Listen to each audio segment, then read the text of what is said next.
ರಗಳೆ ಇಲ್ಲ, ಎಲ್ಲರೂ ಹೋಗಿ ಆಯ್ತು. ಏಕಾಂಗಿ ಜೀವನ, ನೆಮ್ಮದಿಲಿ ಇರ್ತೀನಿ ನಾನು. ದಗದಗಲ್ಲಿ ಉರಿತಿರುವಂಥ ಬೆಂಕಿಗೆ ಇವಳನ್ನು ನಾನು ಹಾಕಿದ್ದೇನೆ. ಯಾಕೆ ಕೂದಲು ಸುಟ್ಟ ವಾಸನೆ ಬರುವುದಿಲ್ಲ? ಕೊನೆಗೆ ಬಟ್ಟೆ ಸುಟ್ಟ, ಚರ್ಮ ಸುಟ್ಟ ವಾಸನೆ ಆದರೂ ಬರಬೇಕಲ್ಲ. ಎಲ್ಲಿ ಮೂಸಿ ನೋಡಿದ್ರೆ ಚಕ್ಕಂಬಳೆ ವಾಸನೆ ಬಿಟ್ಟರೆ ಬೇರೆ ಯಾವುದು ಬರುವುದಿಲ್ಲ. ಅದರ ಪ್ರಭಾವ ಮತ್ತೆ ಗೊತ್ತಾಗಬಹುದು, ಈಗ ಹೇಳಲಿಕ್ಕೆ ಸಾಧ್ಯ ಇಲ್ಲ. ಹಾಗಾದ್ರೆ ಶ್ರೀಮಂತರ ಮನೆಯಲ್ಲಿ ಇಂಥ ವ್ಯವಹಾರ ನಡೆದದ್ದಾದರೂ ಸತ್ಯವೇ? ದಗದಗನೆ ಉರಿತಿರುವಂಥ ಬೆಂಕಿ ಶೀತಲವಾದದ್ದಾದರೂ ಯಾಕೆ? ಇದರ ಹಿನ್ನೆಲೆಯಲ್ಲಿ ಅಡಗಿದ ನಿಗೂಢವಾದ ರಹಸ್ಯವಾದರೂ ಯಾವುದು? ಬೀಭತ್ಸಕ, ಭಯಂಕರ, ಅದ್ಭುತ, ಭಯಾನಕ, ರೋಮಾಂಚನ. ಇದಕ್ಕೆಲ್ಲ ಉತ್ತರ ಒಂದು ಸಣ್ಣ ತಿರುವಿನ ನಂತರ. ಮುರಿಯಲಿ ಕಂಡ ಚಂದನು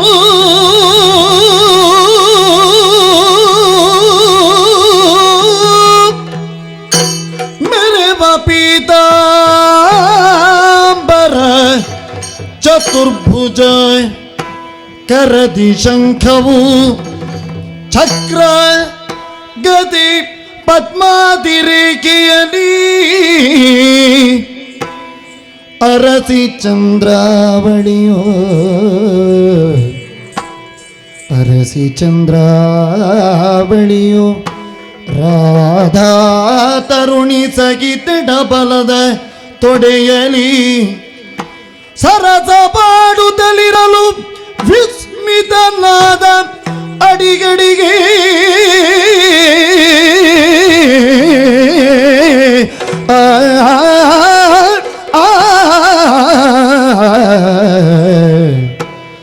ತರೆಯೊಳಗೆ ಎನ್ನಂತ ಧನ್ಯರಿನ್ನಿಲ್ಲ, ತರೆಯೊಳಗೆ ಎನ್ನಂತ ಧನ್ಯರಿನ್ನಿಲ್ಲ. ಕರುಣನಿಧಿ ವಿಷ್ಣು ನೀ ನಗುದು ಸಟಿಯಲ್ಲ, ಕರುಣನಿಧಿ ವಿಷ್ಣು ನೀ ನಗುದು ಸಟಿಯಲ್ಲ. ವರಪುರಾಣದ ಕಥೆಯೊಳ್ ಬಲ್ಲ ಹಿರಿಯರು ಎನಗೆ ಹೊರೆದಿಗರು ತವರು ತುಮೈಮೆಗಳ ಹಿಂದೆ. ಪರಿಗಿಸಿದರ ನುಡಿಗು ನಿನಗು ಭೇದಗಳೀಗ ಕರೆತಿಲಾಂಶವು ಕಾಣಿ. ಪರಮಾತ್ಮ ನೀನೆ, ಪರಮಾತ್ಮ ನೀನೆ, ಪರಮಾತ್ಮ ನೀನೆ. ಜಯ ಜಯ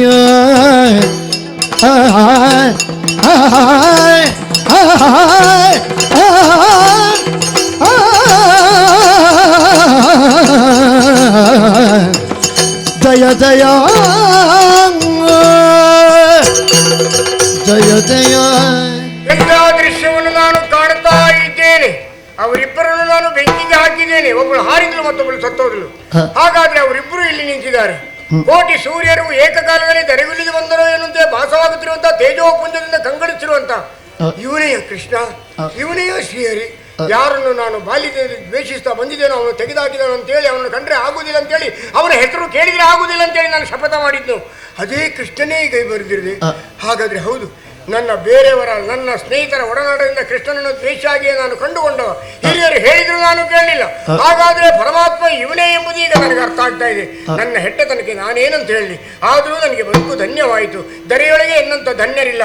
ಕೃಷ್ಣ ಕೃಷ್ಣ ಲೀಲಾ ಲೋಲ ಗೋಪಾಲ ಮಾಯಾಲೋಲ ಮುರಳಿಲೋಲ ವೇಣುಗೋಪಾಲ ಸಾಮಗಾನ ಬಿಲೋಲ ರಾಧಾಲೋಲ ವನಮಾಲ ಸಾಮಾಂಗಲಾಂಗ ಯಜ್ಞಾಂಗ ಕರುಣ ಪಾಂಗ ಪಾದೋದ್ಯ ಗಂಗ ಕಾಂತಾಂತರಂಗ ಗೋಪಿ ಹೃದಯ ಪ್ರೇಮಾಂತರಂಗ ದುರ್ಮದ ಭಂಗ ಶರಣ ಜನ ಬಹುಭಂಗ ಶರಣ ಜನಯ್ಯ ವಟಪತ್ರ ಶಯ್ಯ ಸಾಧು ಜನ ಸಹಾಯ ಸುರಮುನಿ ಸೇವ್ಯ ಅಜಭವ ವಂದ್ಯ ವಿಮಲ ವಿಠಲ ಸಲಿಲ ಸುಶೀಲ ನಿತ್ಯ ನಿರ್ಮಲ ಅಜಿತ ಅಮಿತ ಶ್ರೀನಾಥ ಲೋಕನಾಥ ಜಗನ್ನಾಥ ಗಂಗಾಪಿತ ರತಿ ಪತಿಪಿತ ತ್ರಿಭುವನ ವಂದಿತ ನಾರದ ಸನ್ನುತ ದೀಪ್ತಿ ಪ್ರತಾಪ ನರಮೃಗ ರೂಪ ಗೋವಿಂದ ಶ್ರೀಹರಿ ಶೌರಿ ಉದಾರಿ ಮುರಾರಿ ನರಾರಿ ಕುಜನಾರಿ ಧನುಜಾರಿ ಗಿರಿದಾರಿ ಪೀತಾಂಬರದಾರಿ ಮಧುಕೈಟಪಾರಿ ಬಹುಭಯಾರಿ ಶ್ರೀಪತಿ ಗೋಪತಿ ಯದುಪತಿ ಮಹಿಪತಿ ರಘುಪತಿ ಸೀತಾಪತಿ ರಮಾಪತಿ ಕೈವಲ್ಯಪತಿ ಇಂದಿರಾಪತಿ ಮೇದಿನಿಪತಿ ಮಾಯಾಪತಿ ನಿಖಿಲ ಜಗತ್ಪತಿ ಸುಪ್ರೇಮ ಮೂರ್ತಿ ಶ್ರುತಕೀರ್ತಿ ಸಂತತಕೀರ್ತಿ ಸುನಾಭ ಪದ್ಮನಾಭ ಅಂಬುಜನಾಭ ಶ್ರೀವಲ್ಲಭ ಮಧುವಲ್ಲಭ ಕೋಟಿ ಸೂರ್ಯ ಸಮಪ್ರಭ ಜಗದೇಕನಾಥ ಸಕಲ ಸಜ್ಜನ ವಿನುತ ಪುಂಡರೀಕಾಕ್ಷ ಪಾಂಡವ ಪಕ್ಷ ಲಕ್ಷ್ಮೀವೃಕ್ಷ ಅರವಿಂದಾಕ್ಷ ನಳಿನಾಕ್ಷ ಅಂಬುದಲಾಕ್ಷ ವಿನುತ ವಿರೂಪಾಕ್ಷ ವಿಶಾಲಾಕ್ಷ ನೀರಜಾಕ್ಷ ಇಂದಿರೇಶ ಸುಂದರೇಶ ಅವಿನಾಶ ಇನಕುಲೇಶ ಯಜ್ಞೇಶ ರೂಪೇಶ ವರದೇಶ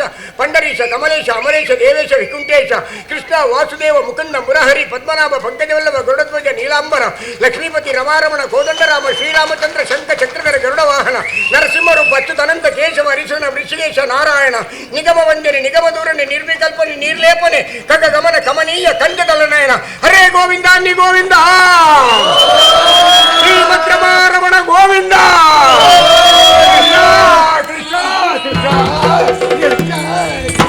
ಎಲ್ಲವೋ ಚಂದನೆ ನೀನು ಎಸಗಿದ ಪಾಪಕ್ಕೆ ನೆಲೆಯುಂಟೆ ನಾರಿಯನು ನೆಲೆಯುಂಟೆ ನಾರಿಯನು ಕೊರಲಗ್ನಿ ಕಿಕ್ಕಿದೆ ತತೆ ಕತ್ಯ ದೋಚದಿ ಮುಳುಗಿದೆ ನರಕವನು ಎಲ್ಲವೋ ಚಂದನೆ ನೀನು ಎಸಗಿದ ಪಾಪಕ್ಕೆ ನೆಲೆಯುಂಟೆ ನಾರಿಯನು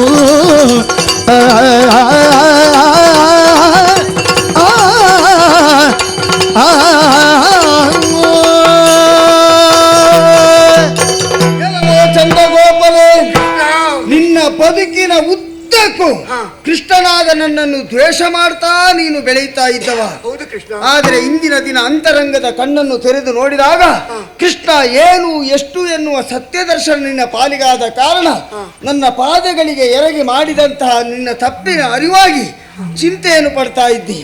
ನೀನು ಪಡುತ್ತಿರುವಂತಹ ಚಿಂತೆ ಇದಕ್ಕೆ ಪ್ರಾಯಶ್ಚಿತ್ತವಾಗ್ತದೆ. ಹಾಗೆಂದು ನಿನ್ನ ಬದುಕಿನಲ್ಲಿ ಇಂತಹ ಒಂದು ಸ್ಥಿತಿಯನ್ನು ಯಾಕೆ ನಿರ್ಮಾಣ ಮಾಡಿದೆ ನಾನು? ಬದುಕಿನಲ್ಲಿ ಯಾರಿಗೇ ಆಗಲಿ ಅಹಂಕಾರ ಎನ್ನುವಂತಹ ಅಂಧಕಾರ ಅವರ ಬದುಕಿನಲ್ಲಿ ಅವರನ್ನು ಆವರಿಸಿಕೊಂಡಿತ್ತು ಅಂತಾದ್ರೆ ಅವರ ಬದುಕು ಎನ್ನುವುದು ಪತನದ ಹಾದಿ ಹಿಡಿಯುತ್ತದೆ. ನಿಮ್ಮ ಇರುವರಲ್ಲಿ ಹಾಗೆ ತಾನು ತನ್ನದ್ದು ನಾನೇ ಎನ್ನುವಂತಹ ಭಾವ ಇತ್ತು. ಅದನ್ನು ದೂರೀಕರಿಸುವುದಕ್ಕಾಗಿ ಒಂದು ಸಣ್ಣ ನಾಟಕವಾಡಿದೆ. ನೀನು ಕೈ ಹಿಡಿದಂತಹ ಹೆಂಡತಿಗೆ ನೀನು ಕಾಂತ, ಆದರೆ ನಾನು ಹಾಗಲ್ಲ. ಈ ಪ್ರಪಂಚದಲ್ಲಿ ಸರ್ವರಿಗೂ ಸರ್ವಕ್ಕೂ ನಾನೇ ಕಾಂತನಾಗಿರುವ ಕಾರಣ ನನಗೊಂದು ಹೆಸರು ಉಂಟು, ಸರ್ವ ಕಾಂತಾವರಣ ಅಂತ. ಅದರಿಂದಲೇ ಈ ಪ್ರಪಂಚದಲ್ಲಿ ಯಾರೇ ಆಗಿರಲಿ ಸರಿಯಾದ ದಾರಿಯಿಂದ ತಪ್ಪಿ ಬೇರೆ ಪಥದಲ್ಲಿ ಸಾಕ್ತಾರೆ ಅಂತಾದ್ರೆ ಅವರನ್ನು ಸರಿದಾರಿಗೆ ತರಬೇಕಾದ ಹೊಣೆಗಾರಿಕೆ ಇದ್ದ ಕಾರಣ ಇಂತಹ ಒಂದು ಕೃತ್ಯದಲ್ಲಿ ನಾನು ಮುಂದುವರಿದೆ. ಆದರೆ ನಿನ್ನ ಹೆಂಡತಿಯ ಬಗ್ಗೆ ಯಾವ ಕಾಲಕ್ಕೂ ಯಾವ ಕಾರಣಕ್ಕೂ ನೀನು ಸಂಶಯ ಪಡುವ ಹಾಗಿಲ್ಲ. ಯಾಕೆ ಹೇಳು, ನಾವು ಯಾವುದಾದ್ರೂ ಒಂದು ವಸ್ತುವನ್ನು ಬೆಂಕಿಗೆ ಹಾಕಿದೆವು ಅಂತ ಆದ್ರೆ ಆ ವಸ್ತು ಏನಾಗ್ತದೆ? ಬೆಂಕಿಯಲ್ಲಿ ಬೆಂಕಿಯಾಗಿ ಹೋಗ್ತದೆ. ಆದ್ರೆ ನಿನ್ನ ಹೆಂಡತಿ ಹಾಗಲ್ಲ. ನೀನವಳನ್ನು ಬೆಂಕಿಗೆ ಎಸೆದರೂ ಮುಡಿದಂತ ಹೂ ಬಾಡದ ತೆರದಲ್ಲಿ ಮತ್ತೆ ಅವಳು ಎದ್ದು ಬಂದಿದ್ದಾಳೆ ಅಂತಾದ್ರೆ ಅವಳು ಎಂತಹ ಪತಿವೃತ ಎನ್ನುವುದನ್ನು ನೀನೇ ಆಲೋಚಿಸಿ ನೋಡು. ಹೀಗೂ ಉಂಟೆ ಅಂತ ನಾನು ಹೇಳ್ತಿದ್ದೆ, ಹೀಗೂ ಉಂಟು ಅಂತ ನಾನು ತೋರಿಸಿಕೊಟ್ಟಿದ್ದೇನೆ. ಆದ್ರೆ ಒಂದು ಕೃಷ್ಣ, ಏನು ಇಷ್ಟೆಲ್ಲ ಪವಾಡವನ್ನು ನೀನು ಮಾಡ್ತಿ, ನನಗೆಲ್ಲವೂ ಈಗ ಅರ್ಥವಾಗುತ್ತಾ ಇದೆ. ಕೃಷ್ಣ ಪರಮಾತ್ಮ ಸರಿ, ಒಬ್ಬ ಸಿಟ್ಟಿಂದ ಹೋಗಿ ಬೆಲ್ಲದ ತುಂಡನ್ನು ಕಚ್ಚಲಿ, ಆಗ ಬೆಲ್ಲ ಸಿಹಿಯ ಅನುಭವನೇ ಕೊಡ್ತದೆ. ಮತ್ತೊಬ್ಬ ಪ್ರೀತಿಯಿಂದ ಹೋಗಿ ಬೆಲ್ಲದ ತುಂಡನ್ನು ಕಚ್ಚಲಿ, ಆಗಲೂ ಸಿಹಿಯ ಅನುಭವನೇ ಕೊಡ್ತದೆ. ನಿನ್ನನ್ನು ದ್ವೇಷಿಸಿದವರಿಗೂ ನಿನ್ನನ್ನು ಪೂಜಿಸಿದವರಿಗೂ ಕೊನೆ ಕಾಲದಲ್ಲಿ ಇಂಥ ಸೌಭಾಗ್ಯವನ್ನು ಒದಗಿಸ್ತಿ ಎನ್ನುವುದನ್ನು ಈಗ ನಾನು ಅರ್ಥ ಮಾಡಿಕೊಂಡೆ. ಆದ್ರೂ ನಿನಗೊಂದು ಅಪವಾದ ಉಂಟಲ್ವೇ, 7 ವರ್ಷದ ಹುಡುಗಿಯಿಂದ ಹಿಡಿದು 70 ವರ್ಷದ ಮುದುಕಿಯನ್ನು ನೀನು ಬಿಟ್ಟವನಲ್ಲ ಅಂತೇಳಿ. ಇದು ಸರಿಯಾ ಕೃಷ್ಣ? ನಿನ್ನಲ್ಲಿಯೇ ಕೇಳ್ತೇನೆ, 7 ವರ್ಷದ ಮಗುವಿನಲ್ಲಿ ಯಾವ ರೀತಿಯಾದಂತಹ ಕಾಮಭಾವನೆ ಮೂಡುವುದಕ್ಕೆ ಸಾಧ್ಯವಿಲ್ಲ? ಯಾವುದೇ ಆಕಾಂಕ್ಷೆಗಳಿಲ್ಲ. 60 ವರ್ಷ ಕಳೆದ ಮುದುಕಿಯರಲ್ಲಿ ಯಾವುದೇ ಕಾರಣಕ್ಕೆ ಮರಳಿ ಕಾಮಭಾವನೆ ಸೃಷ್ಟಿಯಾಗುವುದಕ್ಕೆ ಸಾಧ್ಯ ಉಂಟು? ಮತ್ತೆ ಮರುಗೊಳಿಸುವುದಕ್ಕೆ ಸಾಧ್ಯ ಇಲ್ಲ. ಹಾಗಿದ್ರೆ ಅಂತವರೆಲ್ಲರೂ ಕೃಷ್ಣನ ಕೈ ಹಿಡಿದು ಕುಣಿದಾಡ್ತಾರೆ, ನಲಿದಾಡ್ತಾರೆ ಅಂತ ಆದ್ರೆ ಏನು?